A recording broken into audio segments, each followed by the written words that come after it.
喂，歡迎回家。今次係我 Jaden 幫你講解下呢次我哋嘅全新方案。我哋呢次咧用咗全新嘅設計手法，咁就用咗我哋嘅輕叫咩啊？輕髮式復古。首先睇到我哋嘅鞋櫃咧，基本就有晒我哋輕髮式嘅所有經典元素啦。頭先睇到門板咧，有翻法式嘅線條、圓弧形同埋我哋瓦金式嘅拉手。咁你可以睇到啦，鞋櫃嘅基本儲存空間啦，入門有一個好有格調嘅，唔好意思嘅吊燈。跟住仲有我哋零零碎碎嘅一啲儲物空間之外咧，仲有一個好細節嘅地方嘅，方便你換鞋啊！做咗個細趟板睇左手邊，有翻個儲物空間啦，乜雜物放得落啦。有小朋友嘅話，甚至單車放得落啊！好，冇乜好睇，睇重點。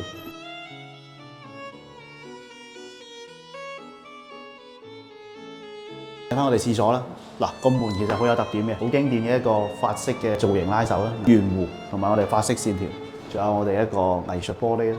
廁所經典嘅復古綠牆磚，再配合晒我哋嘅奶白色啦。馬桶上面仲有一個我哋壁掛式嘅一個細洗衣機，咁就可以將衣物分離啦。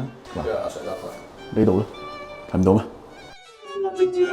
有埋個細嘅藝術玻璃隔斷，有埋我哋一個沖涼房啦。冇睇呢度細嘅五臟俱全嘅。壁龕都有埋俾到你，沐浴露、洗頭水全部放呢度。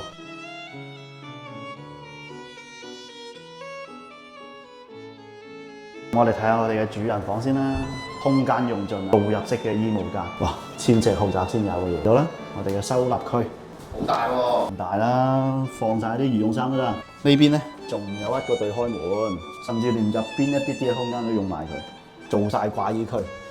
跟住仲有我哋呢邊嘅展示櫃咧。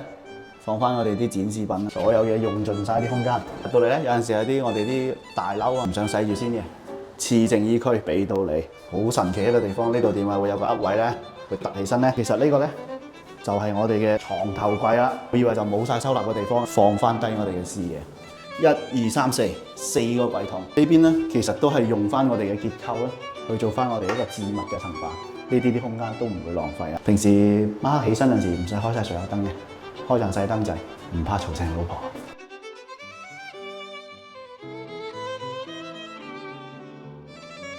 廚房我哋除咗靚咧，咁要做一個美食博主咧，功能要齊全嘅。其實我哋有好多小心思啊！喺呢個咁細嘅空間入邊咧，我哋一共有4台嘅淨水機，再加埋我哋嘅掃地機械人。而家屋企搞衞生唔使嘈交啦。我哋睇翻呢度咧，小機關啊，一個嵌入式嘅洗碗機。唔講都唔知道啦！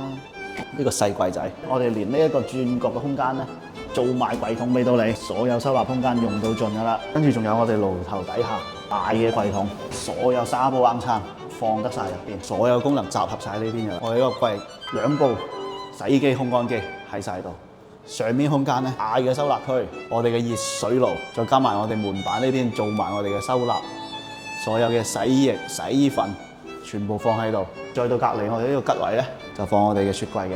咁我哋呢邊開放格咧有晒燈帶，跟住到我哋呢邊嘅展示櫃啦、細嘅操作台啦，有我哋上翻式嘅玻璃門。呢個廚房咧唔單止靚，所有功能全部有晒嘅。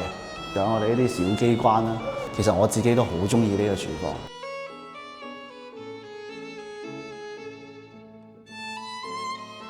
呢次方案咧就帶大家睇得差唔多啦。咁可以睇到咧，我哋呢次用咗一個輕髮復古嘅一個設計手法啦。除咗靚之外咧，其實我哋所有功能咧考慮得都要比較周全嘅。我哋更多咧係想希望我哋嘅業主會喺一個繁華嘅鬧市底下咧，都可以擁有自己嘅一片小天地。如果你都想擁有，過嚟揾我 Jaden， 我哋係遠日空間。拜拜，下次再見。呢個暑假你去旅行，我嚟裝修。2026暑期旺季裝修預約開始啦，快啲嚟揾我哋預約免費量尺啦！